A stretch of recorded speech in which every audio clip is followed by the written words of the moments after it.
Picture the scene, right? There you are, of course. You're going to meet the President of the United States, Donald J. Trump, and it's a rather nerve-wracking moment, to say the least. The whole world's looking upon you to try and put together some kind of salvation.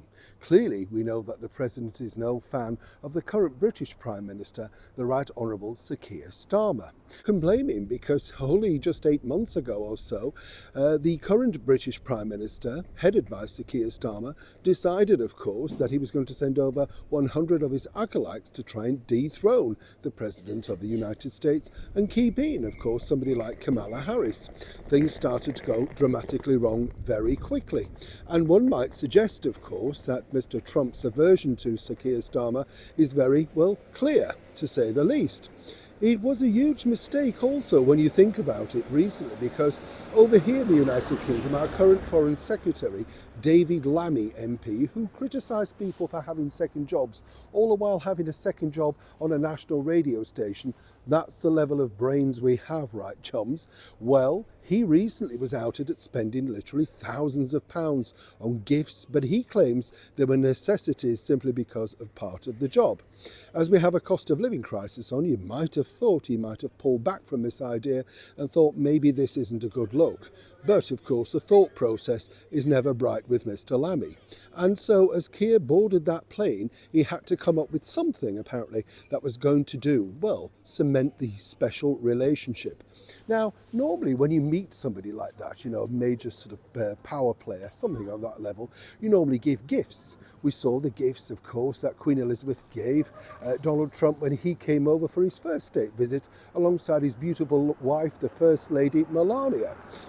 It doesn't have to be ostentatious, it can be fun. We've seen that many times with the Christmas gifts, with the royals. They just want something that is kind of memorable but laughable, that sort of stuff.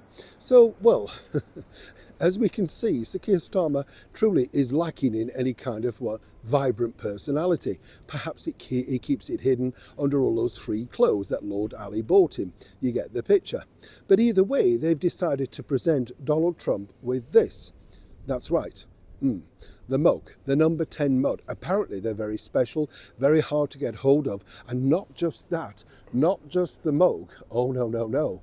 There's going to be a special number 10 pen as well. As ever, we have to say allegedly.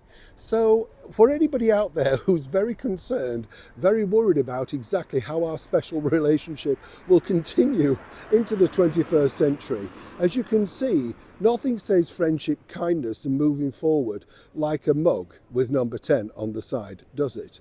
Perhaps they should be thankful, of course, that Sir Keir did not decide to offer something like this, a recent portrait taken of Rachel Reeves, or indeed the current Home Secretary, Yvette Cooper, who, as I told you, when she put her own portrait up inside the Parliament House, basically her staff burst into tears because they were so relieved to get the nasty historians off the wall that have done so much for British culture.